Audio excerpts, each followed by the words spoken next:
Hola, hola, buenas noches. Aquí en una nueva edición de La Mesa Roja, esta vez en vivo y en directo, ¿no? Con mis compañeras.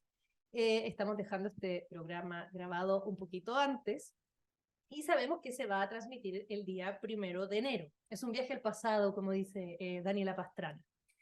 El tema de hoy es un tema que tiene muchas aristas, es bien complejo y por suerte me tocó dirigirlo porque yo como chilena la verdad es que es un tema que creo que hay que vivir acá y haberlo experimentado para entenderlo bien, ¿ya? Por el nivel de complejidad. Se trata del zapatismo. Estamos voy a hablar del hoy lunes, no, ¿es lunes? No, Sí, lunes lunes. 1 de enero, celebrando, ¿cierto?, los 30 años del alzamiento zapatista. Y vamos a conversar un poco yo creo que de todo, ¿no? Desde el inicio, experiencias que hayamos tenido al respecto, cómo vemos, digamos, cómo lo vemos hoy, etcétera. Y para eso estoy aquí con mis grandes compañeras en orden. Tere, Daniela Pastrana, ¿verdad? Gaby, Diana, para conversar sobre este tema. Y vamos a partir no en orden así, pero justo calza con Tere. Qué Eh, casualidad. Qué casualidad que sea Tere. Tere, que nos va a contar, ¿cierto? Un poco sobre el contexto, Tere, pero que tiene también que ver con tu experiencia personal, ¿no? De tus vivencias, el conocimiento que tienes del territorio, digamos, todo lo que ha ocurrido. Entonces, un poquito para que nos cuentes, a modo de contexto, sobre el zapatismo.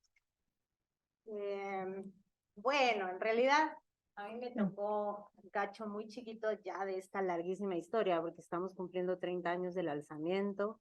Eh, Ayer, respecto a hoy, 1 de enero del 2024, se cumplieron 30 años de la Ley Revolucionaria de las Mujeres, que fue un momento muy importante previo al levantamiento armado. Y en noviembre pasado se cumplieron 40 años de la fundación del Ejército Zapatista, después de todo este trabajo político de estos guerrilleros urbanos trasnochados que llegaron a Chiapas y empezaron ahí a cambiar el mundo muy rápidamente. Entonces, a mí en realidad, pues pensando que ya son 40 años de esta historia, pues me tocó una historia muy chiquita, que nos tocó a muchos y muchas, a toda una generación y ya a varias generaciones. Cuando se levantaron en armas los zapatistas, yo estaba cumpliendo 15 años, o sea, yo me había ido de viaje de quinceañera a Oaxaca, porque en aquella época nos podíamos ir a Oaxaca, así chavas, solas, y una amiga y yo decidimos ir a cumplir nuestros 15 años a Puerto Escondido y nos fuimos en tren de segunda clase cuando todavía había el tren para allá. Nos fuimos a Oaxaca y de ahí nos fuimos en guajolotero para Puerto Escondido. Y entonces el levantamiento nos amaneció en Oaxaca, en los periódicos oaxaqueños, como además apareció en las portadas, ¿no? Así de los violentos comandados por extranjeros en Chiapas. Y entonces, pues como buenas SHeras, mi amiga Carmen, a la que por cierto le perdí la pista, pero mi amiga Carmen y yo decíamos que nos lanzamos, entonces yo le llamé a mi mamá, y dije, oye mamá, no sé si has visto, y mi mamá histérica, porque dijo, Oaxaca, Chiapas, es por donde anda mi hija, y me dijo, no, o sea, pero ni se te ocurra, y desde ahí, pues ahí me condicionó que yo no podía ir hasta que no cumpliera 16 años, ¿no? Y pero pues fue la volcadura de regreso a la Ciudad de México, pues muy rápidamente empezaron las movilizaciones por la paz, ¿no? Yo había entrado meses antes al CCH y pues la universidad fue el lugar en donde empezaron a hacerse todas las iniciativas de caravanas universitarias, de organización de grandes manifestaciones, de conciertos por la paz, con esta generación de rockeros y rockeras súper solidarios. Y entonces, pues me tocó ser parte de esa generación. Éramos como las chiquitas de la banda que le entró, ¿no? Estaba el CEU histórico de los 80s, que eran como los mayores, ¿no? Que le entraron corrientes de política universitaria de más larga data, y pues quienes estábamos entrando así como fue impresionante porque pues uno entra a la prepa y pues yo venía de una familia muy militante, entonces día uno busqué en qué cubículo militar y así ya encontré, ay, que si el colectivo estudiantil Espartaco, sí, de aquí soy, no sé qué, y a los meses teníamos una guerrilla que además empezó a hablar con los y las jóvenes de manera muy impresionante y con las juventudes urbanas y universitarias pues como de manera muy importante, ¿no? Y entonces me tocó esa generación, me tocó la generación que se politizó en el zapatismo, la primera generación que se politizó en el zapatismo, porque pues después, al menos creo yo hasta 2006, que creo que hay un parteaguas importante del que podremos hablar, pues la politización de izquierda en este país fue fundamentalmente auspiciada por la experiencia zapatista. No habría que negar la existencia de núcleos militantes de mucho más arraigo y de tradiciones como de mucha más larga data, pero lo que es cierto es que la politización masiva de la izquierda en este país, pues por muchas generaciones, al menos por 12 años, me parece, del 94 al 2006, pues sí estuvo bajo el manto de la provocación que el zapatismo lanzó, ¿no? Entonces, bueno, pues el contexto fue ese, el contexto en el que de pronto el ocaso del TLC, del triunfo de Salinas, de ese régimen que venía de la interpelación del cardenismo, de esa intentona de la izquierda partidaria por llegar al poder, de la acusación de fraude, de que no cuajó el movimiento antifraude de Salinas, de que el salinato llegó pues como con fuerza y con ganas de cambiar y de protagonizar verdaderamente el giro neoliberal. Y entonces el zapatismo de pronto corte a otro mundo es posible. O sea, ya no solo contestar, sino que de pronto nos empezaron a decir otro mundo es posible y nos la creímos. Entonces, yo sí creo que el zapatismo significó una narrativa, un desafío y una esperanza de unos alcances que yo creo que no se veían a escala global desde el movimiento proletario socialista y que yo no he vuelto a ver y que habría que ver primaveras árabes de por medio y lo que sea, ¿no? Pero que no ha tenido como otro movimiento, hay que ver qué alcance tiene el feminismo hoy día, pero otro movimiento creo yo no ha tenido todavía el alcance de decir otro mundo es posible, vamos a cambiar el mundo, o sea, bien, el altermundismo como postura política, pues fue fraguado, imaginado y vivido bajo el manto del zapatismo, ¿no? Entonces, pues de ese tamaño es de lo que estamos hablando. Balances van, balances vienen, pero creo que ese tamaño no lo podemos regatear, ¿no? Como para empezar. Buenísimo digamos, la contextualización, sobre todo para alguien que, como yo, vengo de afuera. Entonces, claro, me parece que la vivencia personal está bien interesante. Quizás sería bueno que cuando empiecen las preguntas, cada una nos cuente qué estaba haciendo ese día del alzamiento zapatista, o sea, cuál era qué edad o en qué estaban, como la quinceañera de Tere, porque me parece que es bien importante la experiencia personal respecto a estos movimientos políticos. Y un poco para darle, digamos, el otro aspecto, porque este sería el aspecto práctico, ¿no? La experiencia, la realidad, está la teoría, y para eso el dianafuentismo siempre nos dice que aquí está el foco de, digamos, entender de qué espectro ideológico estamos hablando, porque si uno lo piensa hoy, bueno, tenemos derechas, izquierdas, hay neoliberalismo, etcétera, ¿no? Pero si uno tuviera que ubicar, Diana, yo sé que es una pregunta bien difícil la que yo te hago, pero si uno tuviera que ubicar la parte como más teórica del zapatismo, no quizás separarla un poquito de lo que ha ocurrido en la realidad en la práctica, sino que sus bases teóricas, en qué horizonte tú pudieras como engarzarlo, cómo lo ves, quizás como con algún ejemplo de algún otro movimiento que se le parezca. En Latinoamérica ha habido varios movimientos de alzamientos, de guerrillas, etcétera. Entonces, un poquito para que nos des luces por ese lado. Pues, bueno, si es empezar por dónde andaba, yo supongo que el primero, ese día, como solía pasar entonces, estaría con mi familia en pijama. En pijama. Y no me acuerdo, pero sí recuerdo, bueno, también mi familia es de izquierda militante de siempre, entonces recuerdo a mi papá escandalizadísimo, ¿no? Así como se alzaron los indígenas en Chiapas y es una guerrilla. Pero yo lo que más bien recuerdo es como, supongo que a la semana siguiente o a las 2 semanas, no sé bien, iba en una pecera yo iba el camino a la secundaria e iba con mi amiga con la que siempre viajaba a la secundaria, y ella, que venía de una familia nada politizada, me decía en el camino, me decía, es que se viene la guerra, Diana. se viene la guerra seguro, porque ese era el mensaje que estaba dando Televisa, ¿no? Claro. Y entonces tengo muchísimo miedo porque va a venir la guerra y van a venir a nuestras casas. Entonces yo intentaba explicarle lo que a mí me habían explicado, ¿no? Así como, no, no te preocupes. Y esa es la imagen que más recuerdo de esos días inmediatos, ¿no? Como el shock de no saber lo que realmente implicaba.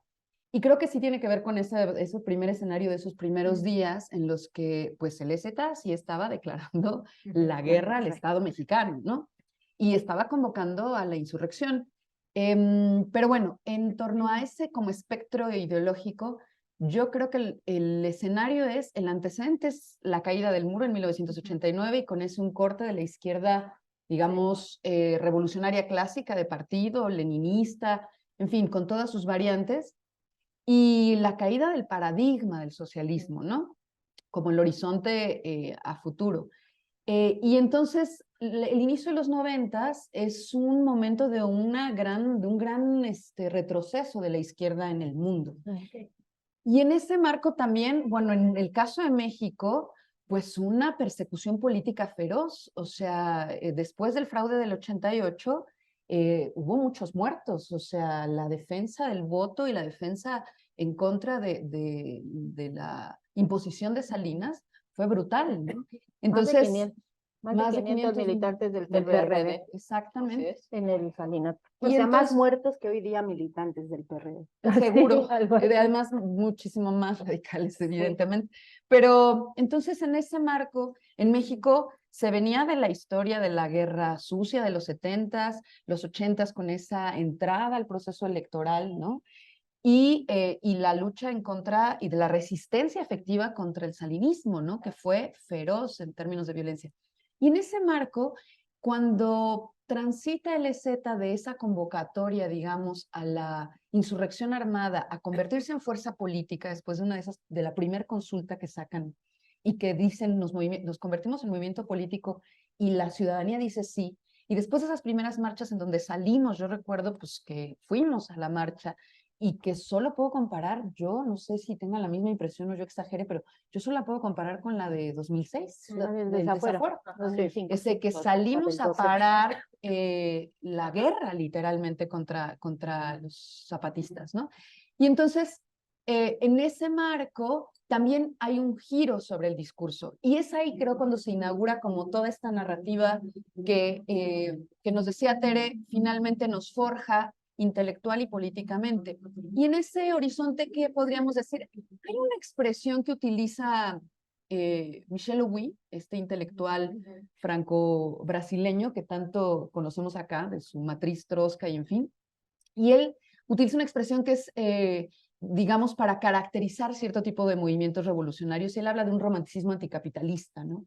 Y yo creería que ese es un marco muy adecuado para pensar al EZ, porque se trata como de una caracterización de un movimiento que es francamente anticapitalista, ¿no?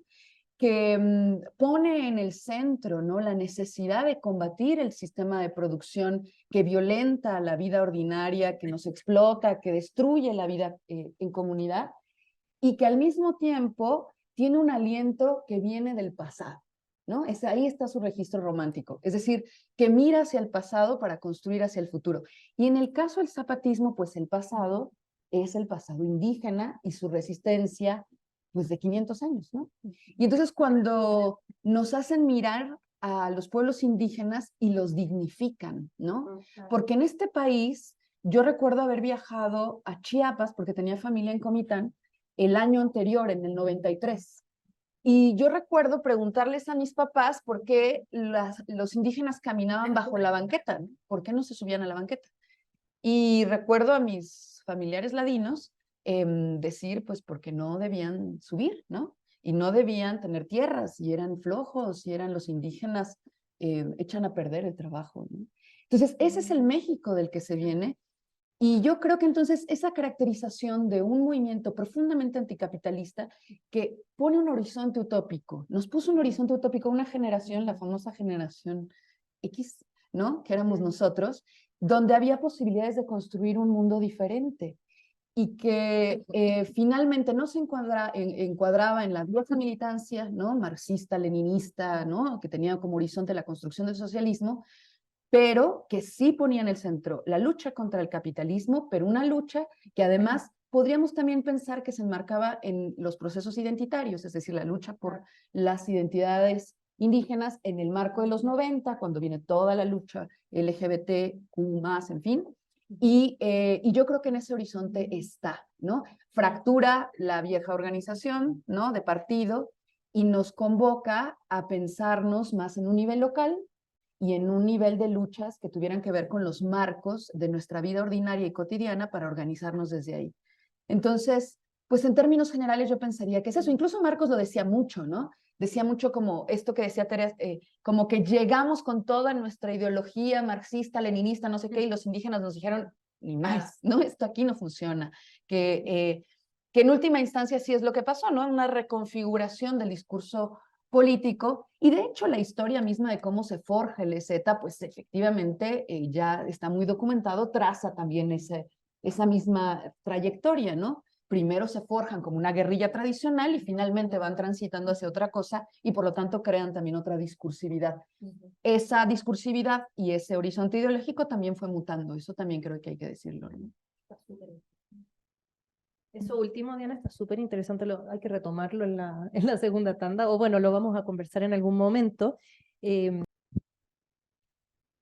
Gaby, toca tu intervención ahora y quizás sería interesante a partir de lo que Diana nos plantea, ¿no? Que es la parte como más ideológica, como ella lo ve, ¿no?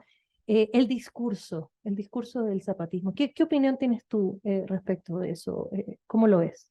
Bueno, yo creo que esa es una de las características más importantes, pero también lo que fue un elemento fundamental para lograr este movimiento del que hablaba Tere y que hablaba Diana, y que sí creo que revolucionó la forma en que se comunicaba un movimiento social, político, etcétera, con grandes audiencias, ¿no? O sea, y además, bueno, podemos mencionar un montón de frases que se han quedado en el imaginario y que son hoy parte de la lucha y de la resistencia en muchos países y que vienen evidentemente del zapatismo, ¿no? Somos el color de la tierra, abajo y a la izquierda, y podríamos pasarnos 2 horas recitando todas estas frases.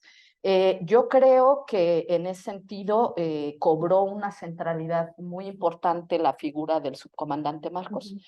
Efectivamente, como una persona con una inteligencia, yo creo que prodigiosa, sí, con una capacidad de articular el discurso y con una chispa que además no conocíamos en la izquierda, hay que decirlo, que era solemne, aburrida, regañona. Sí lo era, ¿no? De guayabera. ¿no? Era del También. Y él tenía una forma irónica, ¿no? Principalmente jugar con la ironía, también con muchos chistes ocultos, ¿no? Ahí que eran muy llamativos. Yo creo también, y bueno, después, por supuesto, todo el largo camino que el público que digamos que es del que se hizo la jornada por todo lo que publicaban de los comunicados del SUB, ¿no? O sea, la gente comprábamos la jornada para ver, porque en ese entonces todavía no había tanto, ya había internet y demás, ¿no? Pero no todos teníamos en nuestra casa, era el sonidito del teléfono para poderse conectar y demás. Entonces íbamos por la jornada y ver las caricaturas, ¿no? Los moneros, etcétera. Creo que también eso, visto a 30 años, también ha jugado en contra, ¿no? Esa central. Uno piensa, quizás no había otra persona que pudiera representar y presentar el discurso de la manera en que lo hizo el subcomandante Marcos, pero eso también le dio una centralidad del movimiento que todavía vemos al día de hoy. Ayer, eso quiere decir hace una semana o 2, ya no sé qué fecha estamos, pero por cierto, feliz año nuevo a todas, a todos y a todos. pero de Leonardo Toledo, que criticaba un cartel de una retrospectiva y un documental en donde todas las imágenes eran del subcomandante Barcos. Y eso ha sucedido durante mucho tiempo, ¿no?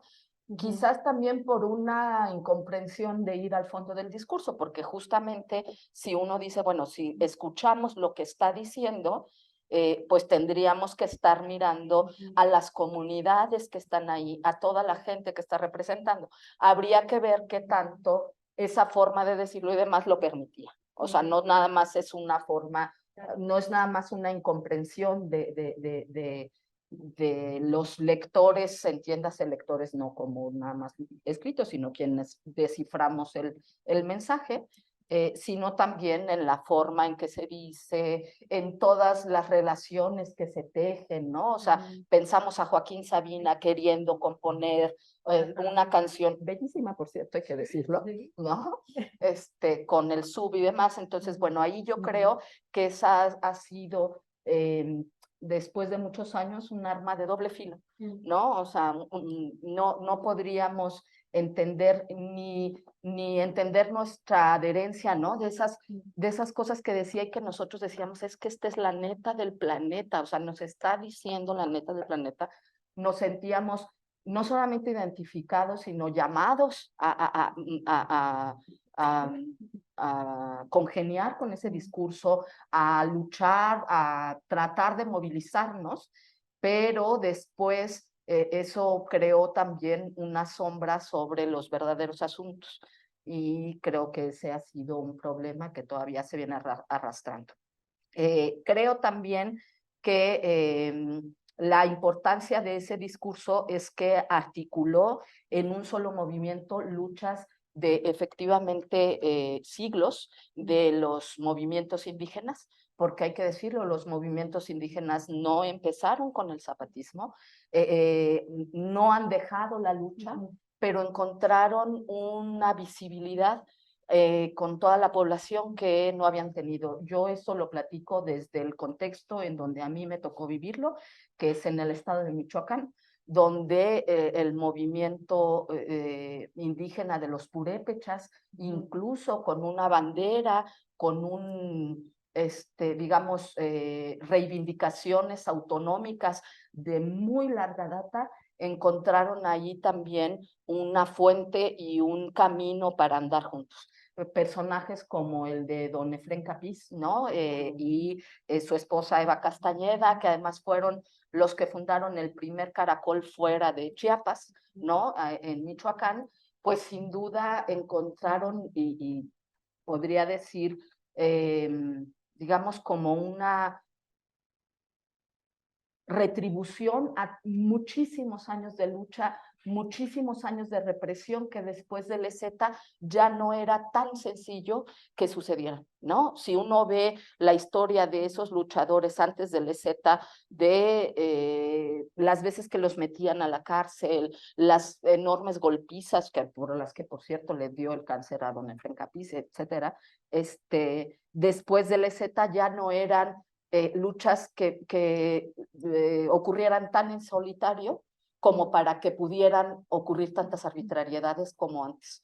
Y yo creo que eso es algo también muy importante. Lo estoy hablando de lo que sucedió en Michoacán, pero lo mismo seguramente se podrá decir de los movimientos en el Estado de México, en Yucatán, etcétera, y por supuesto la conformación del Consejo Nacional Indígena, ¿no? Que ahí confluyeron pues todos estos grupos y todas estas luchas y que hasta la fecha siguen siendo un lugar de resistencia y de articulación, ¿no?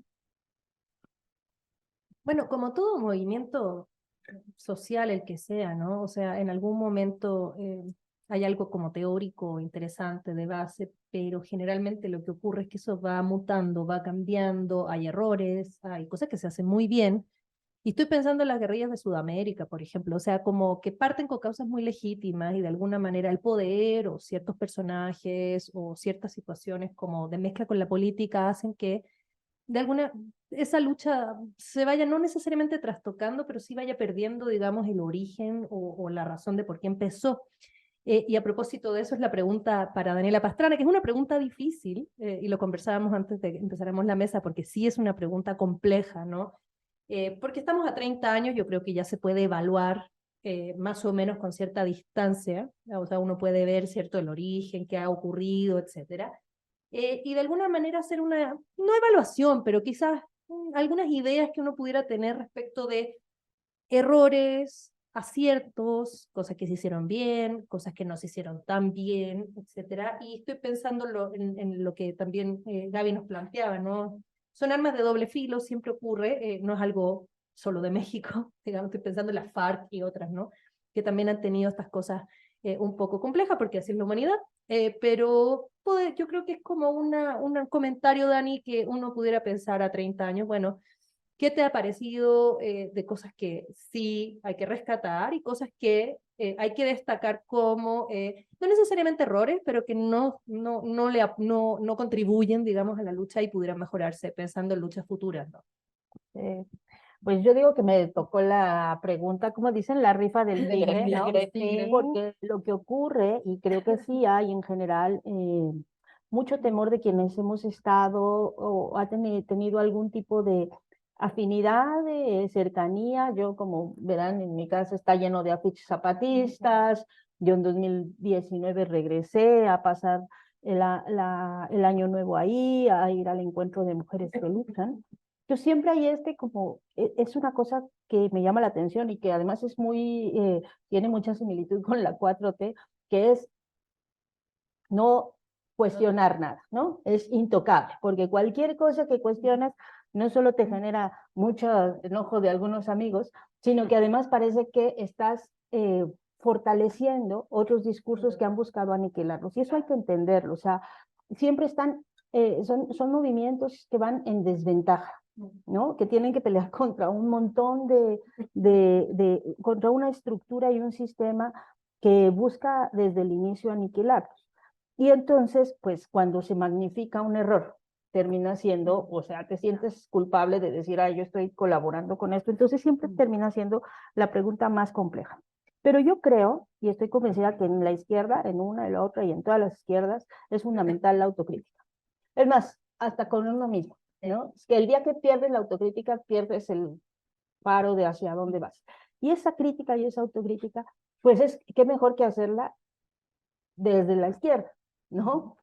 Porque justo estás en la idea de que no es una crítica para destruir, es una crítica pues justo para abonar en las cosas que se tienen que corregir, porque como ya bien dijeron, yo creo que nadie, ni en esta mesa ni en muchos espacios con los que convivimos, podría escatimar el valor histórico que tiene en el mundo el zapatismo. O sea, como bien decía Diana, cuando la izquierda se quedó sin referentes, ¿no? Cuando ya todo el mundo guardaba sus libros de mar, surge esta guerrilla, además tan creativa, a diferencia de las otras guerrillas que teníamos en los 70s, que justo tenía esta lucha armada como por delante, y esta solemnidad, bueno, rompió todo, o sea, rompió el discurso, rompió la idea de que había que combatir solo con armas. Sí, combatieron con armas, pero sobre todo combatieron con ideas, ¿no? Y eso es innegable, como también la dignificación y poner el tema de los pueblos que, si bien no eran los primeros en luchar, las luchas de los pueblos en todas nuestras regiones tienen mucho tiempo y son muy diversas, pero sí le puso un foco así tan gigante que pues ahora es muy mal visto tener expresiones racistas, cuando en ese tiempo pues todo el mundo las tenía, mi familia, todo el mundo lo repetía, ahora tiene una condena social, y eso ha cambiado drásticamente en el planeta, y sí es una cosa que no se le puede regatear al zapatismo. Ahora, dicho todo eso, yo sí creo que han tenido varios errores estratégicos, quizá el más grande, pero eso voy a hablar al final, es una cosa que creo que yo ha sido como la negación de la crítica, ¿no? O sea, como expulsar a todos los que podamos tener algún tipo o sea, dejarlos fuera y no aceptar ningún tipo de crítica. Pero esas es como las más grandes. Yo veo más o menos 3, 4, tengo identificadas que me parecen a mí relevantes. Una, que tiene que ver con toda esta atención que tuvo mediática, justo la figura de Marcos, yo creo que de pronto lo sobrepasó, y de pronto lo tenías un día, que eso nunca se me va a olvidar, porque para mí es así como que mi corazón se rompía en 1000 pedazos, al subcomandante Marcos en el estudio de Televisa, o sea, no Televisa yendo a la selva, el subcomandante en el estudio de Televisa, hablando con Loret de Mola sobre quién tenía las mejores piernas, ¿no? Para mí eso era mi corazón ahí, como que no entendía nada, y decías, bueno, y todas las cosas que estamos peleando, ¿esto qué nivel, no? Entonces yo creo que ahí hubo un momento de que eso debía haber sido 2004, 2005, no recuerdo bien, 2005, ¿no? En el que la atención mediática también lo sobrepasó, ¿no? Y quizá, no, eso sí no lo sé, no sé si ustedes lo sepan, pero creo que quizá esta muerte de Marcos y resurrección en Galeano tiene que ver con eso, ¿no? O sea, con que ya la figura de Marcos pues había dado lo que tenía que dar para lo que se había creado, ¿no?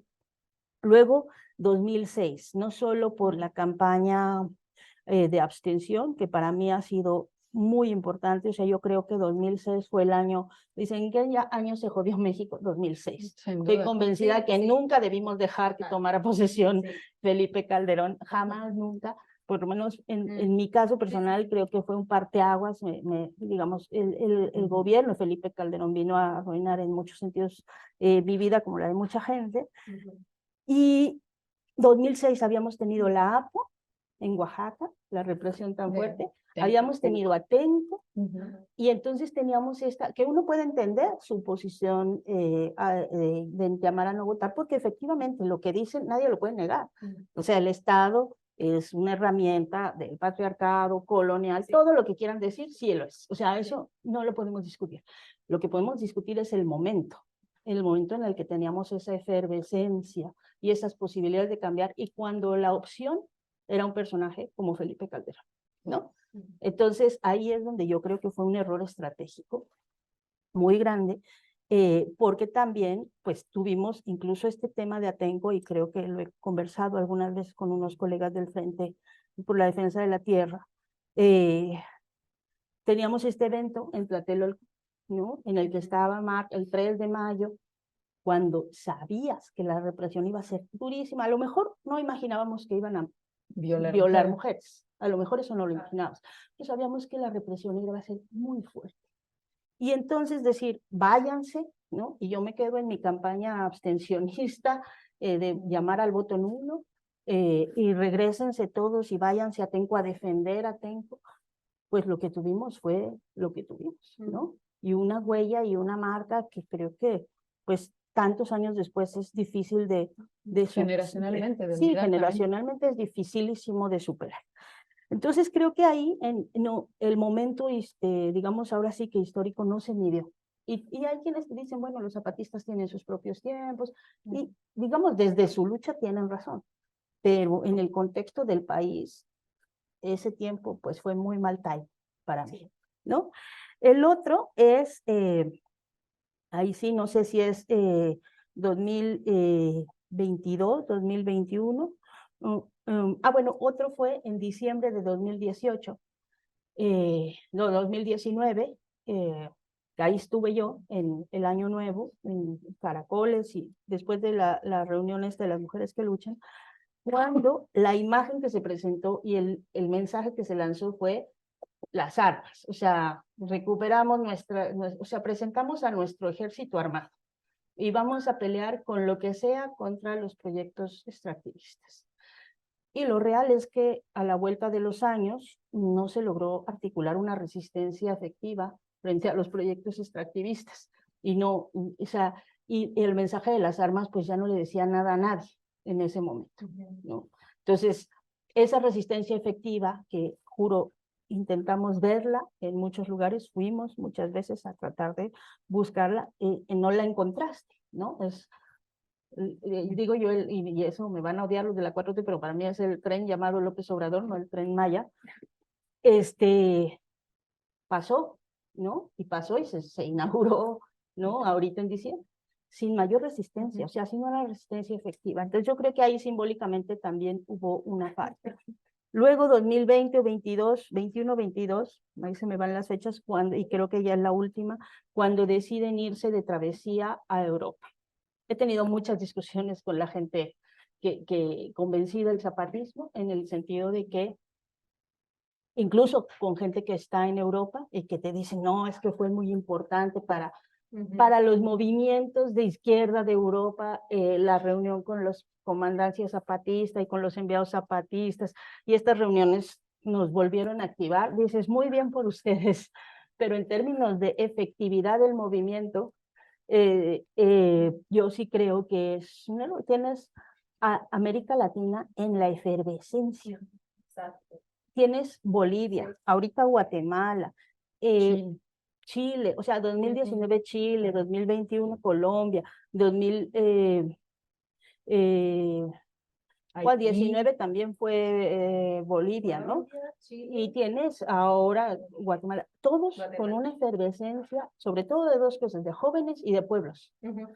Y lo que mejor se te ocurre es hacer un recorrido por Europa, ¿no? A mí me parece un error estratégico, más allá de que pueda uno estar o no de acuerdo y entender muchos de sus motivos, me parece un error estratégico que a la vuelta de los años pues nos tiene tristemente con un presidente en Argentina como Milei, ¿no? Cuando pudieron tener un papel bien activo en América para fortalecer con lo que ya habían ganado hace 30 años, que era el discurso, la narrativa, fortalecer las ideas necesarias de la discusión en las izquierdas de América, pues no, se fueron allá a la Europa, fortalecieron algunos movimientos en Europa, si quieres, pero en América, pues tenemos un momento muy delicado. Entonces yo hasta ahí me quedaría, ya sé que todos se van a enojar conmigo, zapatistas, cuatroteístas, pero yo creo que la crítica es súper necesaria. No, exacto, o sea, yo tengo la misma idea que tú, Dani, en el sentido de que sin autocrítica no avanzamos, la verdad, y yo creo que hay que desacralizar, o sea, la verdad que, o sea, se trata de personas, se trata de movimientos, que como todo, ¿no? Tienen sus momentos luminosos, tienen sus momentos oscuros, entonces está muy raro esto de que está todo perfecto, o sea, no es real ni posible. Yo creo que es bien importante la autocrítica por lo que hablábamos, ¿no? Para evitar también, o sea, ¿cómo podemos evitar que se vuelva a caer en lo mismo? Bueno, a partir de la autocrítica, si no levantamos aquellas cosas que consideramos que no fueron útiles en su momento, es que eso nunca se va a corregir. O sea, por ejemplo, lo que tú dices respecto de cómo el zapatismo miró al norte y no miró al sur, es una cuestión vital. Y que ha ocurrido muchas veces respecto de México, y a mí me pasa un poco desde el sur, ¿no? Que sentimos que muchas veces nosotros sí miramos a México, pero México no nos mira de vuelta. Y siempre están en su negociación que con Estados Unidos, que Canadá, que Europa, pero esta cosa como de establecer lazos solidarios de los pueblos del sur, que es esencial, muchas veces no ocurre. O sea, hubiera sido muy importante que el zapatismo hubiese, digamos, en vez de hacer su gira europea, hubiese hecho una gira por América Latina, porque además América Latina sí tenía sus movimientos de alzamientos indígenas, o sea, no estaba solo ocurriendo en México, y eso en el fondo sí hizo falta. Perú, Colombia, Bolivia, o sea, tantos países que tienen los mismos problemas porque somos toda América Latina y un poco somos los territorios de expolio, ¿no? Capitalista, y por lo tanto tenemos esos mismos problemas. Entonces, sí, creo que faltó, y por eso mismo a mí me llama la atención, por ejemplo, no saber tanto del zapatismo, pero sí saber mucho de otros movimientos latinoamericanos. Y es porque efectivamente no hubo esa salida. Y si tú le preguntas a cualquier persona en Chile, ¿tu zapatismo? Un poquito, pero no fueron, no los vimos físicamente, no hubo esa cosa que hubiera sido súper importante. Y en el mismo sentido, Tere, Ya vas. Tere, tú dijiste que te atrevías a esta pregunta tan complicada, pero yo creo, y estoy de acuerdo con Dani, en que el año 2006 marca una cuestión que, esto es mi opinión personal, yo creo que es un poco irreversible en México. O sea, si ha habido muchas cosas que tienen reversa, yo creo que el hecho de que haya sido Calderón y su guerra contra narco y todo eso, o sea, desde ese momento en que asumió Calderón, ya hay condiciones que son irreversibles o muy difíciles de cambiar. Y lo vemos hoy, ¿no? La violencia, o sea, hay cosas que realmente no se pueden, o sea, tendrían que pasar muchos años. Hasta ese momento sí, ¿no? Y esa bifurcación entre el proyecto obradorista y esta cuestión de la guerra, del narco, etcétera, fue radical, o sea, el país hubiera sido otro país hoy, si uno se mira hacia atrás. Entonces sí es un momento bien importante, y en ese sentido tiene que ver la pregunta para Tere. Tere, la gran pregunta es el vínculo, la relación entre el movimiento zapatista, sus líderes, etcétera, y la 4T, ¿no? Que un poco ya lo hemos conversado, pero un poquito más, no sé, tu opinión al respecto, ¿no? Vale. Gulp. Gulp. Salud. Pero bueno, Salud. si uno asume, feliz año. Si uno asume que les va a caer mal a todos, pues ya, habla con más Exacto, libertad. Que haya vino de por medio. Quitas un peso de encima. Que haya vino de por medio, cuando menos. Mira, voy a evadirme con 3 comentarios brevísimos antes para llegar. Uno, respecto a algo que decía Gaby, que el otro día releyendo a nuestra multirecomendada Guiomar Rovira, me encontraba con este dato de que el EZ tuvo página de internet antes de que tuviera la Secretaría de Gobernación. O sea, Sí. y en eso pues rompieron El molde. el uso, sí, rompieron el molde, y gran parte del impacto que tuvo el EZ en el mundo pues tuvo que ver con el uso muy temprano del internet en la creación de redes de activismo digital muy tempraneras, ¿no? Y de los europeos, ¿no? Sí. Yo creo que eso Sí, hizo sí. que De Europa Estados volteara, Unidos, sí.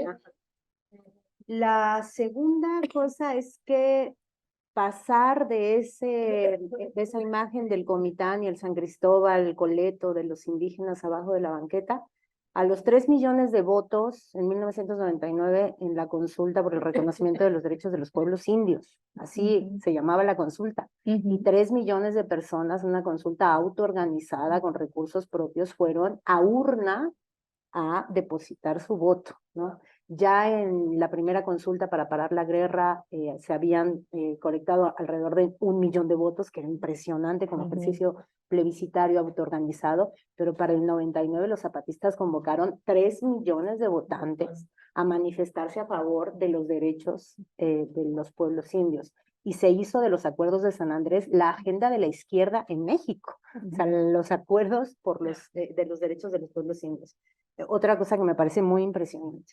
Y la tercera cosa, tal vez como para contrapuntear un poco esa impresión como de eurocentrismo, creo que se ha dicho muy bien desde allá, porque el zapatismo puso en la mira a lo que ellos han llamado la otra Europa, ¿no? Entonces, siempre fue la Europa que es el sur interna, ¿no? Es el sur de la Europa, ¿no?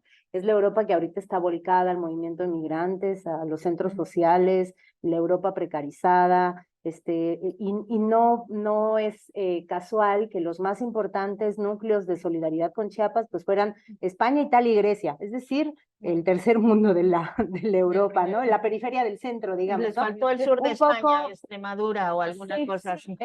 o sea, digo, como solo para contrapuntear un poco la imagen como del norte y el sur, porque creo que le pegaron a la Europa precaria, y no solo le pegaron, sino que la politizaron, y hoy en día muchos núcleos militantes de los centros sociales en gran parte de estos territorios, pues se deben también en la formación de cuadros a la generación que se volcó a los intergalácticos y eso. Bueno, esas 3 como cosas en relación a lo que habíamos dicho. Híjole, el 2006 es un antes y después para mucha gente.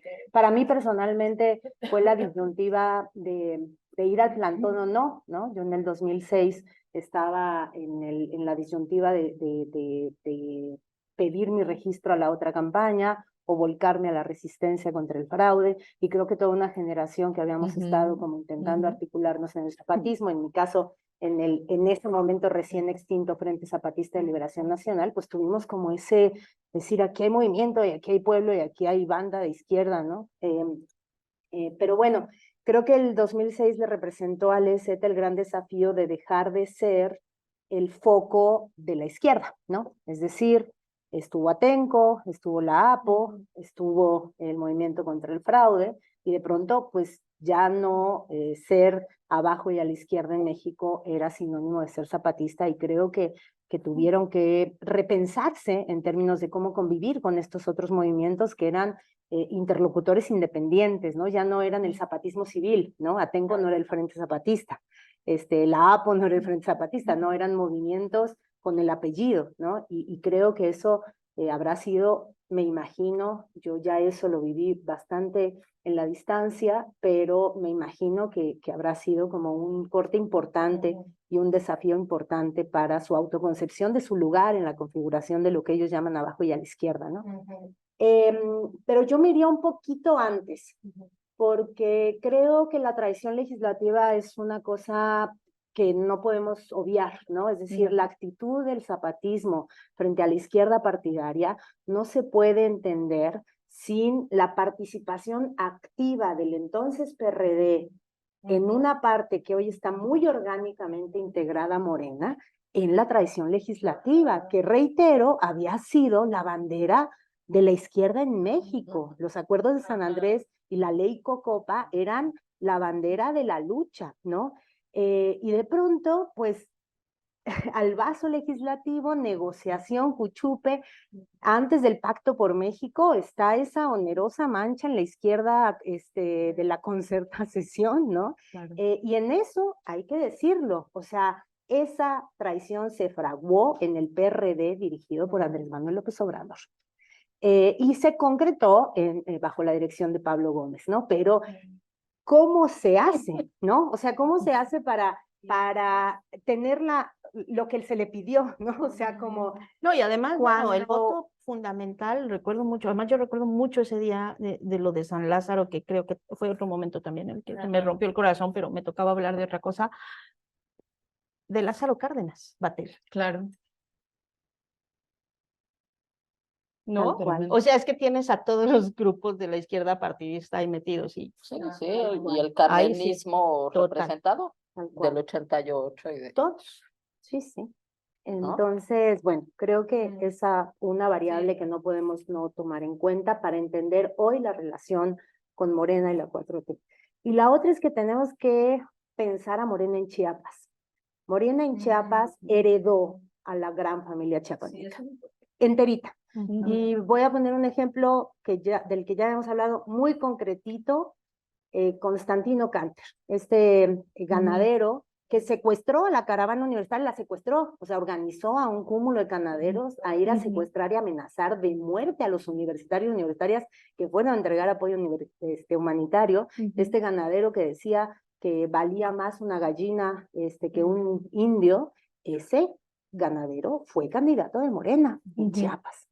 Las candidaturas de Morena hoy se dirimían entre dos integrantes o una representante de la familia chiapaneca, así, cargos casi hereditarios, y un representante de la pugna del crimen organizado en Chiapas. Entonces, ¿cómo le haces? ¿Cómo le haces si a las comunidades que hacen de soporte civil las bases de apoyo zapatista viven en donde Morena es eso? Sí. ¿No? Entonces, la relación con la 4T, claro que la tenemos que entender en términos de cómo el zapatismo se ha relacionado con el empuje plebeyo del obradorismo. Creo que ahí podemos decir mucho a nivel de narrativas, de qué tanto es legítimo o no descalificar de entrada al empuje plebeyo del Obrador, ¿no? Pero, ok, sí, lo firmo. Por eso teníamos la disyuntiva, los que queríamos estar en el plantón, pero decíamos, y la otra campaña, y la sexta, pero, ¿cómo le pides a un movimiento acosado cotidianamente por el paramilitarismo, acosado con muertos de por medio, hacer migas pragmáticas, nosotras que siempre hemos estado hablando como de ojo con los principios, con el movimiento que pone a Constantino Canter, a Sacil, o sea, ¿cómo le haces, no? Cuando Morena ha actuado como maquinaria electoral que ha heredado al Verde, al PRI, y en Chiapas Morena es eso, ¿no? No es otra cosa. Entonces, pues, eso un poco como para poner como un contrapeso a ese análisis que yo suscribo en términos de la incomprensión de, reitero, el empuje plebeyo implicado en el soporte popular de López Obrador. ¿Y te fuiste al plantón o no? Sí, Allá no. ¿Qué hiciste al final? ¿Qué me hiciste? inscribí en un certamen que se llamaba Bailando por un Conteo y ahí me valió la animadversión de muchos compañeros y compañeras Ajá. mías del Experiencia Zapatista, porque había ese certamen de Bailar por un Conteo y sí, me inscribí y ahí sí, me quedé en el plantón. Uy.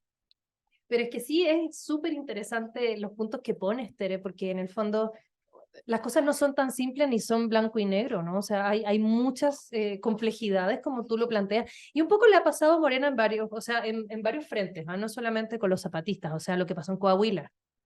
O sea, ¿cómo le van a pedir a la gente de Coahuila que vote por el candidato que puso Morena? Y el del minero, pues. Ajá, Guadiana. o sea, Sí, no, no. por Guadiana, o sea, no se puede, y después se enojan y que son traidores y no sé qué, pero es que tú estás poniendo malas candidaturas en otros territorios que no son, digamos, la Ciudad de México, porque también salgamos del chilangocentrismo, pero a nivel del país también hay unas candidaturas que son bastante impresentables, al menos yo opino eso. Entonces es bastante como razonable que desde los territorios digan, esta es la versión de Morena, acá. O sea, sí hay una cosa a nivel federal, pero también hay una cosa a nivel local, y eso es súper interesante, y un poco extiendo la pregunta para Dani, para Diana, para Gaby. Creo que el orden era Diana, después Gaby, después Dani. Sí. Un poco esto mismo que plantea Tere, no sé si quieren poner otros puntos o hacer un contrapunto, y si no, una pregunta muy general, como si, para una evaluación, ¿no? A 30 años de distancia, ¿qué fue el zapatismo? ¿Qué ha sido el zapatismo? ¿Qué será si alguien se quiere aventurar, ¿no? En el futuro? ¿Qué está haciendo hoy en el presente? La dejo súper amplia para ya sus opiniones como finales. Diana. Pues difícil, pero yo creo que lo que han dicho todo va como mostrándonos un mosaico súper complejo, que son 30 años de historia, cuando menos 30 años de la historia visible, que son los 30 años de la historia contemporánea de este país, de la configuración de la izquierda, y por lo tanto son un actor, han sido un actor fundamental, ¿no? Yo creería que también aquí hay un debate de otro orden que tiene que ver con los alcances del comunitarismo, ¿no? Y creo que ese también hay que darlo porque, digamos, en nuestro país el comunitarismo no se inventa, no es que un día deciden inventar que hay que fundar comunidades, ¿no? Las comunidades indígenas han estado ahí, ¿no? En sus territorios, ejerciendo su vida comunitaria, con sus tradiciones, y eso ha sido a costa de resistir durante siglos, eso no hay ninguna duda, y además contra viento y marea, es decir, la lógica imperante sería que hubieran desaparecido hace un montón de tiempo, ¿no? La configuración del Estado mexicano en su historia ya los hubiera desaparecido hace un montón.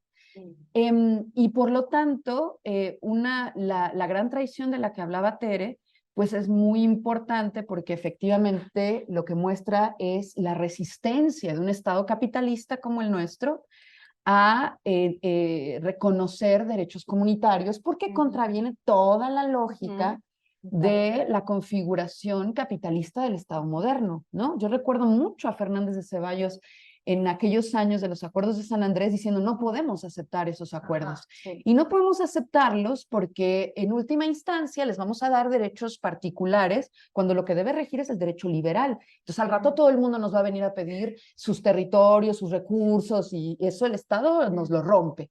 Bajo la lógica liberal eso era cierto, ¿no?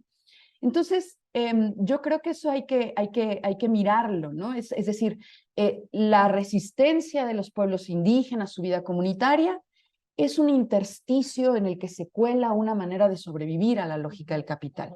Ahora, pero eso no es replicable para muchísimas formas de la vida. Y es ahí donde creo que muchos que nos forjamos en esa generación entramos en la contradicción en ese 2006, entre nuestro corazón, nuestra disposición anímica está con los zapatistas, pero hay una mirada de la política nacional que nos hace observar que aquí tenemos que caminar también por otra vía. O sea, que no, ¿por qué? Porque nuestras luchas específicas no son exactamente las mismas. Yo me acuerdo mucho del discurso de Marcos en el Zócalo cuando la Marcha del Color de la Tierra, y él nos convocaba, ¿no? Con un discurso que yo después sentí traicionado, porque él nos convocaba en aquel momento y decía, tenemos que organizarnos como estudiantes, como amas de casa, como trabajadores, y me acuerdo que a mí me iluminaba mucho porque mezclaba todo, o sea, Sí. como mujeres, y entonces yo decía, bueno, yo soy mujer estudiante, soy todas esas, ¿en cuál acomodo yo? ¿No? Claro. Pero era como una manera de decirnos, ahí donde tú te ubiques, ahí organízate, ¿no? Y entonces de eso se trató. Claro. Es decir, y cuando emerge el obradorismo, todavía ni siquiera con esa identidad política efectiva, ¿no? Cuando surge como un movimiento que va por el proceso electoral, que va por el poder y que en ese sentido choca ideológicamente con el zapatismo, yo creo que ahí hubo un sentir popular, como decía Tere, que de pronto empezó a afinar las antenas hacia otro lugar, hacia otras luchas. Es decir, nosotros podíamos reconocer la dignidad, la necesidad de que los pueblos indígenas tuvieran un reconocimiento constitucional de sus derechos, del manejo de sus territorios y sus recursos, pero yo soy un trabajador acá, en una urbe masificada. ¿Yo qué hago con esto? No tengo derecho a luchar yo también bajo mis vías, y mis vías quizás son extremadamente limitadas, ¿no? Y entonces estas son las que hay. Y entonces yo creo que aquí hay un debate muy largo, ¿no? Larguísimo, es tan largo como la carta Veras a Zulich y Marx, o sea, es así de viejo, pues. Es decir, se pelea por la vida comunitaria o se pelea bajo la lógica obrerista contra el capital. Y la verdad es que no tenemos el camino resuelto, pero lo que es cierto es que durante mucho tiempo los que marchamos con los zapatistas fuimos los mismos que después marchamos con el obradorismo. O sea, no es que había unos zapatistas y luego éramos los mismos en muchos casos, ¿no? Somos los mismos y nos conocemos mucho. Por eso Y nos los que conocemos. firmamos también con Por eso- Marichuy. por eso- Sí, la candidatura, todas firmamos la Claro. candidatura de Marichuy. Y por eso nos juntamos indigna, firmas. Y juntamos firmas. y por eso nos indigna cuando nos descalifican como izquierda verdadera, porque decimos, por favor, es que si venimos de la izquierda desde hace un montón de tiempo y nos ha tocado ver muchas Lo que historias. decíamos el otro día, a ver, ¿cuántas veces te ha roto el corazón a ti la izquierda? Claro, exacto. Y entonces uno ya pone sus reservas. Pero yo pensaría que ahora la discusión es muy dura, ¿no? Yo no hablaría de cuál es el horizonte del zapatismo en términos. Yo creo que ellos hay que reconocer infinitamente que le cambiaron la vida a generaciones en sus comunidades.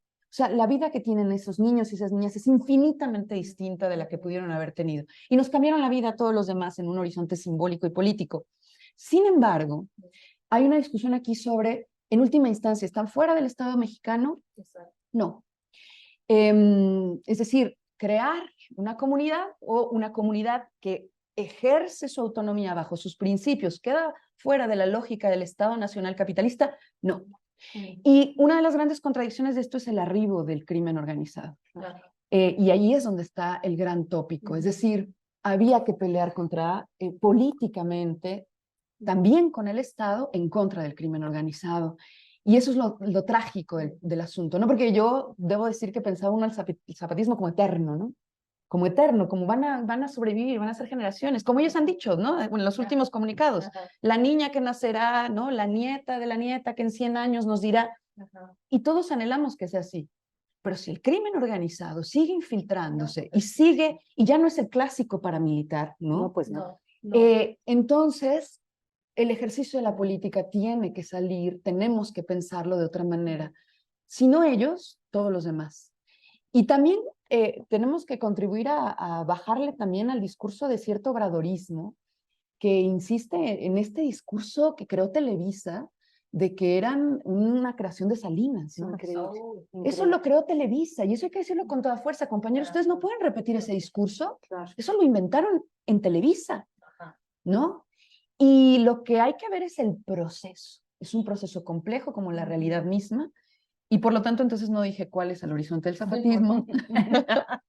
Pero bueno, yo creo que esos elementos están ahí y que seguiremos viendo esta historia y seguiremos defendiendo en la medida de nuestras capacidades a los pueblos indígenas, pero tenemos que luchar nuestras luchas en el marco que tenemos, ¿no?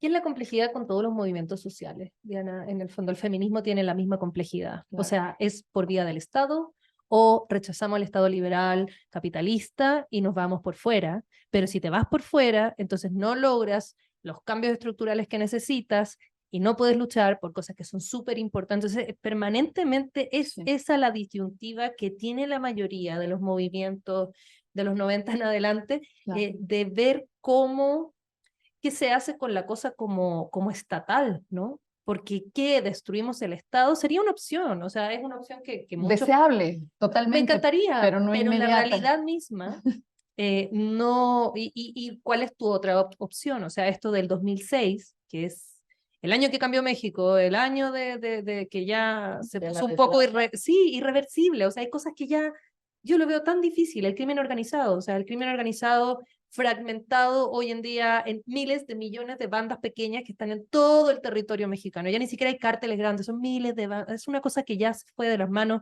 y que podría haber sido tan diferente. Entonces, claro, en el momento es muy difícil juzgarlo porque estás ahí encima, ¿no? Estas son cosas que uno puede evaluar con distancia temporal. Es decir, mira, hubiese sido diferente. No sé si el año 2000, porque tampoco sabíamos lo que iba a hacer Calderón, no nos imaginábamos que iba a ser algo tan aberrante y que iba a cambiar el destino de México para siempre. O sea, no se sabe en ese momento, pero cuando tú lo evalúas a la distancia dices, uy, qué complejo, ¿no? Esa decisión. Entonces, Gaby, no sé si tus opiniones a propósito de todo lo que estamos conversando acá, esas problemáticas, ¿no? Sí, yo creo que lo has dicho muy bien, es súper complejo estas decisiones de si luchas dentro de los márgenes que te deja el Estado o por fuera. Yo nada más diría que si varias enseñanzas que nos ha dejado el EZA, creo que los pueblos originarios no necesitan que los defendamos. Y por eso, en ese sentido, yo siempre tengo como muchas reservas de pronunciarme o en favor o en contra del EZA en la medida en que uno respeta sus luchas y entiende que son de ellos, pues. Y entonces uno no tendría ni que poner un juicio ni que pensar que necesitan que los defendamos.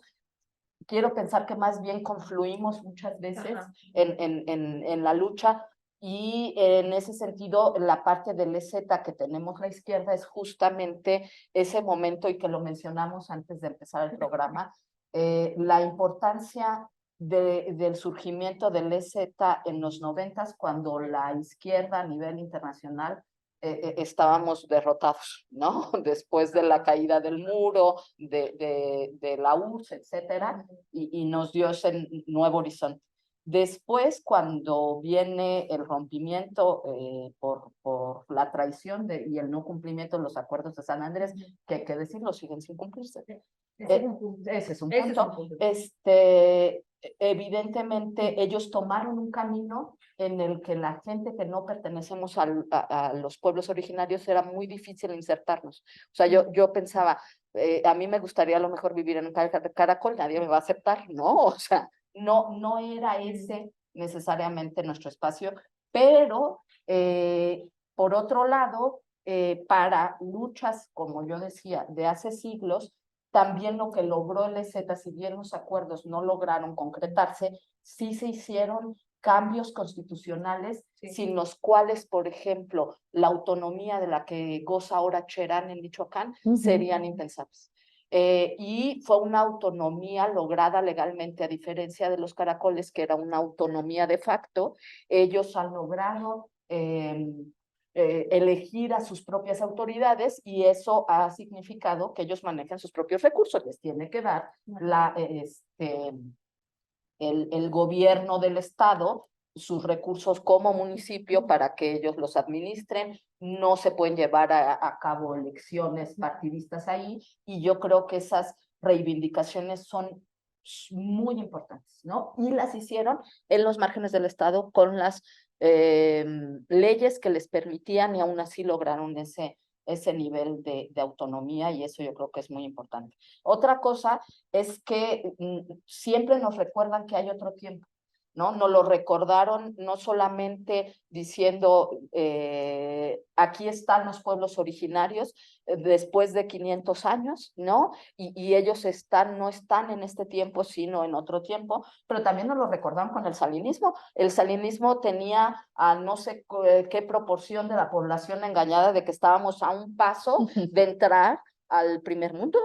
O sea, todo el mundo decía, vivimos, o sea, ahora sí este país empezó a desarrollarse, ¿no? Con esta idea que el otro, cuando de manera mucho más formal, aunque sabemos que empezó antes, pero bueno, empezó a desmantelar el Estado benefactor y empezó con Exacto. todas estas políticas neoliberales, y muy temprano el EZ dijo, esto va a la catástrofe y esto es mentira, ¿no? Entonces yo creo que esa alerta que resultó más cierta que, o sea, ahora vemos que lo era, pues yo creo que ha sido muy importante.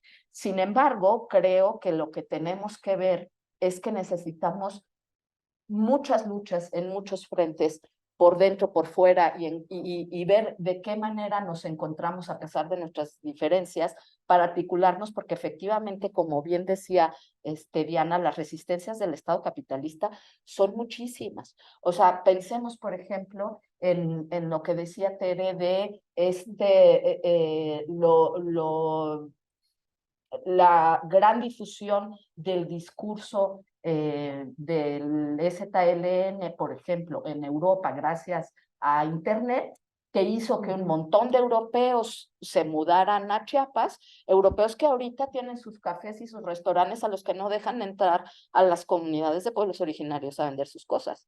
O sea, hubo también una reconfiguración en San Cristóbal impresionante, porque yo ahora veo y digo, ¿dónde está toda la comunidad indígena? Ya deja tú que no caminen por debajo de la banqueta, es que ya ni siquiera los deja caminar, ya no los ves, ¿no? Y ves los grandes pasillos de estos corredores que se han hecho ahora turísticos, llenos de restaurantes, de italianos y de argentinos, etcétera. Entonces, bueno, veamos que las resistencias, incluso de la gente que a lo mejor de buena fe quería participar, no dudo de su buena fe, ¿no?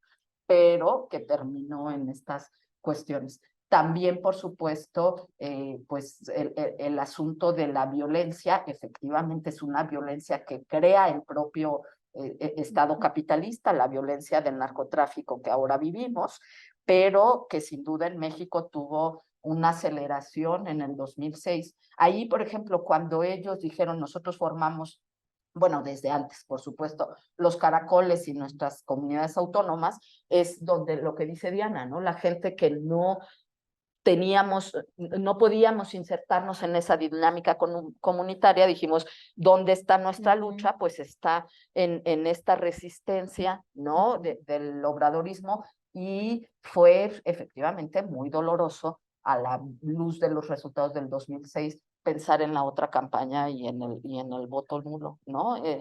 Yo no creo que hubiera cambiado los resultados. No, yo tampoco. No solamente por el número de votos, sino que de todas maneras el fraude hubiera ocurrido, pero no dejaba de ser muy doloroso con los resultados que tuvimos, ¿no? Entonces, bueno, yo creo que en todas esas contradicciones es en las que estamos, y en esa, también ahí sí diría, pensémonos también en esto que decía Canclini, en esta posibilidad de mudar de identidades. O sea, tampoco nos tenemos que casar con una, no tenemos que ser Z al final y nos morimos con esa, aún en la contradicción y en el no sé qué, obradoristas, y entonces nos morimos en esa. No, bueno, pues podemos, así como él explicaba de los jóvenes que pueden ser del movimiento urbano, pero también del movimiento de grafiteros y no sé qué, y el no sé qué, bueno, mudemos en eso para dar las batallas en los lugares en donde tengamos que dar, por dentro, por fuera y por todos lados, porque efectivamente las resistencias del Estado capitalista pues son muchísimas. Y esa es como la gran pregunta que hay hoy, ¿no? Como tenemos tantos movimientos sociales y tiene que ver con la identidad, o sea, Diana lo decía, ¿no? El movimiento LGBTQ+, está el movimiento feminista, o sea, hay tantas cosas que al parecer están desarticuladas.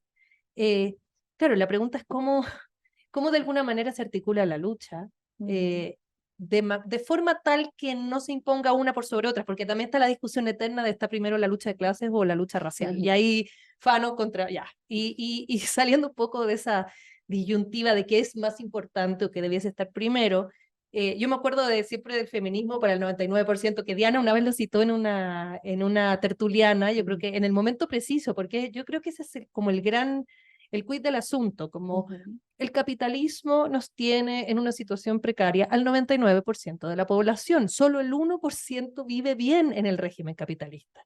Entonces no tiene sentido, digamos. que independiente de la lucha urbana, grafitera, juvenil, de las mujeres, la lucha de las víctimas, o sea, hay tantas, ¿no? No estamos todos en el mismo lugar.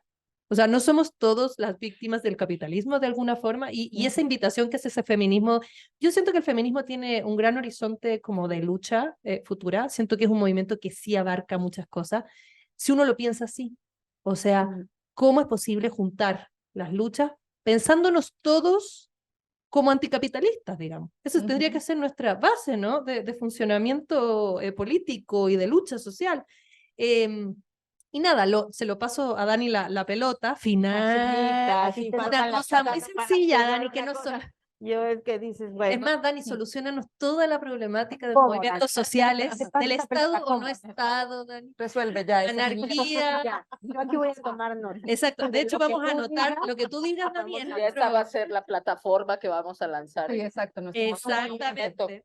El Dani, ¿cómo articulamos mesarrojismo- las luchas de clase, raza y El género, por favor? mesarrojismo va a ser aquí su programa. Exacto, En este momento, exactamente. con lo que vi. Lamento decirles, amigas, que no tengo ninguna respuesta a cómo articulamos todo eso. Otro corazón roto. Sí, creo que sí estoy convencida de que tenemos que pensar mucho en las confluencias y en las confluencias en qué momentos. Yo traigo en la cabeza hace rato que una frase que me dijo o algo que me dijo Armando Bartra en una entrevista y que me ha hecho pensar muchísimo, porque yo tenía mi eterna discusión con personas que son muy zapatistas, con personas que viven en Chiapas, además que entiendo su realidad. Yo voy a Chiapas y digo, yo también diría lo mismo que ellos dicen, o sea, váyanse al diablo, a mí ya me aplastaron 500 años, no me importa si ustedes en la Ciudad de México no tienen agua, no me importa nada, a mí por aquí no pasa. Bueno, muy bien.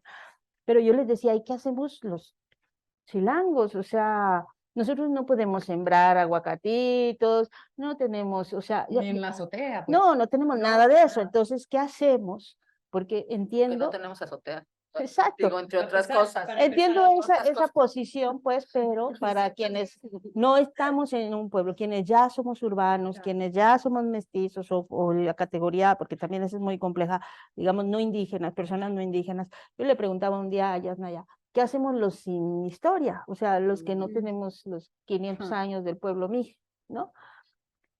Y Armando decía hace poco en una entrevista una cosa que a mí me sentí muy identificada, que era, es que sí es cierto, tú tienes 500 años en ese territorio, yo tengo 200 años en este. Entonces, ¿no tengo también derechos generados? ¿O no existimos tampoco? ¿No? Y eso creo que es un tema central. Tenemos que empezar a entender, A contarnos nuestra a historia. contarnos nuestra historia y a tener nuestras confluencias y a decir, sí, o sea, entiendo esa lucha, yo tengo esta otra, ¿cómo hacemos que confluya? ¿No? Porque hay una parte en la que tú tienes que ceder, hay otra en la que yo tengo que ceder, o sea, hay una parte en la que tenemos que confluir. Y ese tiene que ser un trabajo de mucha gente que está ahorita en distintos movimientos, en distintas causas, que tendría que estarse replanteando, planteando en el foro social o en donde quieran, ¿no? Pero tendría que estarse planteando en muchísimos espacios y muchísimos foros de discusión, ¿cómo hacemos para confluir de manera que se entienda que pues todas estas causas anticapitalistas son válidas, ¿no? Que todos tenemos que aprender a lidiar con los derechos de los otros, no nada más con los que son los míos. Y ahí nada más quiero cerrar con esto que decías, que eso también es una realidad. Cuando uno iba a San Cristóbal, yo no me acuerdo que estaba haciendo el 1 de diciembre, de enero de 2024, seguramente estaba viendo, Del 94. del 94, seguramente estaba, ¿qué dije? Del 24. No, el 24 es el día que se supone que estoy hoy. Ajá. No, del 94, seguramente estaba viendo el tazón de la naranja o el tazón no sé qué, porque en esa época me encantaba ver los tazones el 1 de enero, ¿no? De todos los fútbol americano, sí, me encantaba, entonces seguramente lo estaba viendo, ya estaba en Reforma, entonces al día siguiente era la locura en Reforma y todos se querían ir, y yo me fui, yo tenía permiso para terminar un trabajo de cine documental, que me acuerdo mucho era en Oaxaca, en el club en febrero, la primera semana de febrero. Me dieron permiso en Reforma para irme a terminar mi trabajo final de cine documental. y yo ahí me tocaba hacer vestuario. Entonces me tocó hacer, fíjense nada más, un vestido, porque era para un cine minuto, estamos en el Club Med de Oaxaca, y yo tenía que estar aplastando corcholatas porque tenía que hacer un vestido de pescado. De verdad. Y entonces aplastar corcholatas, coserlas y ponerle su vestido, y bueno. Facilísimo suena. No, y facilísimo, y además encantado el que era de fotografía, estaba así, wow, que brilla tan bonito, y yo lo odiaba porque me había pasado todos 4 días aplastando las corcholatas y cosiendo el pinche vestido, y a mí me asfixiaba, o sea, me asfixiaba porque ya estaba haciendo, ya era periodista, estaba que, wow, el ZLN en Chiapas, y nosotros aquí discutiendo si la luz es azul turquesa o azul no sé qué, ¿no? Y si el chaleco macha con la otra escena, dice, pues no sé, no importa, era otra cosa, o sea, quítale el chaleco ya, ¿no? No, bueno, me parecía tan banal que a la hora que se cerró la producción y todos se fueron a la alberca, yo dije, de aquí me voy a Chiapas, a ver, al fin que está cerca, ¿no? De Huatulco a Chiapas. Esa fue mi misma razón. Sí, 16 horas en camión. Además, entonces el papá de Manuel estaba furioso porque era así de, es que te fuiste a Chiapas y no me dijiste, no me avisaste, no me preguntaste qué me parecía. Y yo, como que, ¿por qué? Bueno, tragedia por todos lados, pero me fui a Chiapas porque decía, ¿qué tengo que ver? ¿Qué está pasando? ¿No? Y el contexto de San Cristóbal era tan distinto, y si no veías estos cafés, si no veías este turismo, si no veías este desarrollo, que ahora cuando regresas dices, sí, ves este desarrollo, pero ninguno de los dueños de los cafés ni de los restaurantes es una persona indígena, ¿no? Siguen siendo los que te venden las artesanías. Y entonces ahí es cuando volvemos a revisar y tenemos que hacer una reflexión autocrítica, creo yo, todas las partes. Lo tienen que hacer los zapatistas, lo tiene que hacer la 4T, lo tienen que hacer los solidarios zapatistas que han llegado ahí a poner todos sus cafés, o que pues llegaron a hacer eso. Lo tienen que hacer lo tenemos que hacer todos y entender que tenemos que encontrar una forma de confluencia que nos permita tener desde los distintos espacios que cada quien tiene de lucha, sí, encontrar los 5 puntos de la lucha anticapitalista, porque del otro lado, lo que tenemos es a los Calderones, a los Duques, a los Mileys y a todos los que luego vengan, a los Crespos, a todos los que vengan, ¿no? Y a los que no estén dispuestos a respetar la autonomía. No, los que no, y además, porque también los zapatistas tienen que entender que, bueno, independientemente de su disputa con la 4T, también dices, bueno, y eso lo decían los de Guatemala, ¿dónde están los zapatistas en nuestra lucha en Guatemala? Lo decían de los de Bolivia, o sea, ¿no? ¿Dónde están? O sea, es que no nada más pueden verse a sí mismos, ¿no? Tienen que vernos dónde están con los de Ayotzinapa. Que esas son voces que son necesarias, porque lo que hay ahí hay mucha inteligencia, eso sí es cierto también, hay mucho trabajo comunitario, hay muchas cosas que le debemos al zapatismo y que en estos momentos serían necesarias esas discusiones y esa creatividad que tenían. Pues yo creo que todos estamos un poco huérfanos de esa creatividad discursiva, ¿no? O sea, es una cosa que extrañamos, que quisiéramos tener, porque es necesario para estas luchas. Entonces yo sí creo que desde todos los espacios tenemos que tener una revisión, que qué bueno que se cumplen 30 años porque nos permite esa revisión, y empezar a ver desde nuestros distintos espacios de lucha en qué cosas sí podemos confluir los que tenemos 500 años y los que tenemos 200 años en este territorio. Y ya. ¡Feliz año, chicas! Bueno, ¡Wow! pues, feliz año. Que empiece el 2024. Creo que es de mala suerte hacer eso, ¿no? Okay. Porque estamos antes del... No, estamos en primero. Sí, viajamos en el tiempo y estamos el 1 de enero y ya estamos... pasó el año, ¿no? Nos comimos las... No estamos hablando de lo que acaba de pasar ahora en el festejo en Chiapas, porque ya se nos acabó el tiempo, no porque hicimos el programa. Pero vamos, estas son discusiones que trascienden y no caducan. una situación, ¿no? Sí. Bueno, pues muchas gracias. Gracias a la audiencia y próximo lunes, grabado o no, no sé si el próximo lunes grabado No, también. sí, ya el próximo lunes ya es normal. Ya es en vivo y en directo. Pero ahí estaremos en la Mesa Roja, 8:30 p.m. Les esperamos. Primer cambio de año de la Mesa Roja, además. Qué bien. Mm, ¿Cierto? Es verdad. yay. Chao. Chao. Sí,